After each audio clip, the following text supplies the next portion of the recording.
decorator and a stylist, when I have a client who has a specific project for me, a home, whether it's on the East Coast or West Coast, in the mountains or in the Caribbean, I take all of the important factors when meeting with a client about their life and their family and what they like and the colors and textures. And I go out into the market and look for things that will work and that will look beautiful and that will be aspirational. So that would include flooring and wall coverings and paint colors and fabrics and furniture.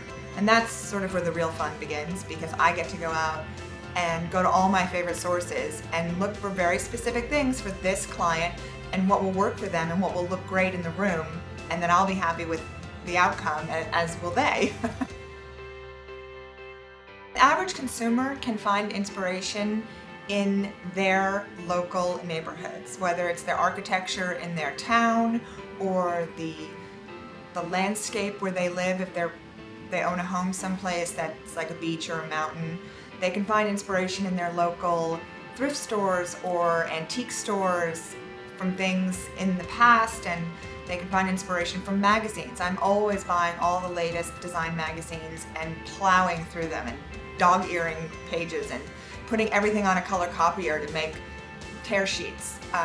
That's the best inspiration, are books and magazines, I think, because you can look and see how other people have done it and pull out little bits and pieces that will work for you, that you can afford, that you have access to, and modify them for your home.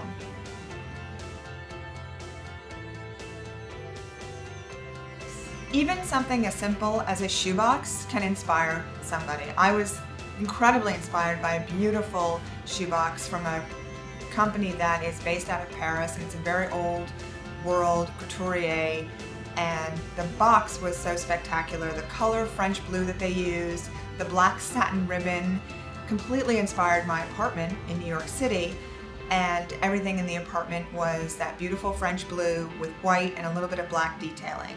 So I was completely inspired and decorated my own home around the design of a wonderful shoebox from a French fashion house in Paris.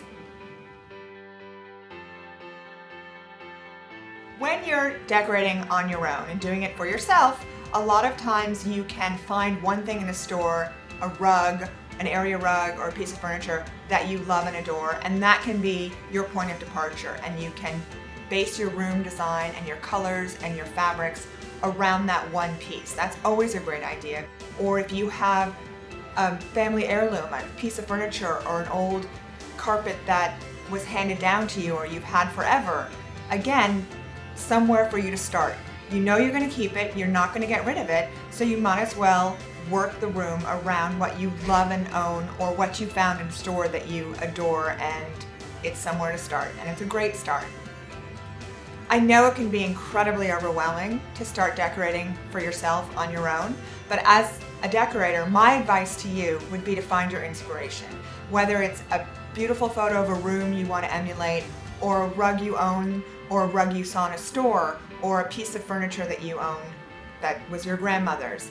Just make that your inspiration, and everything else will fall into place.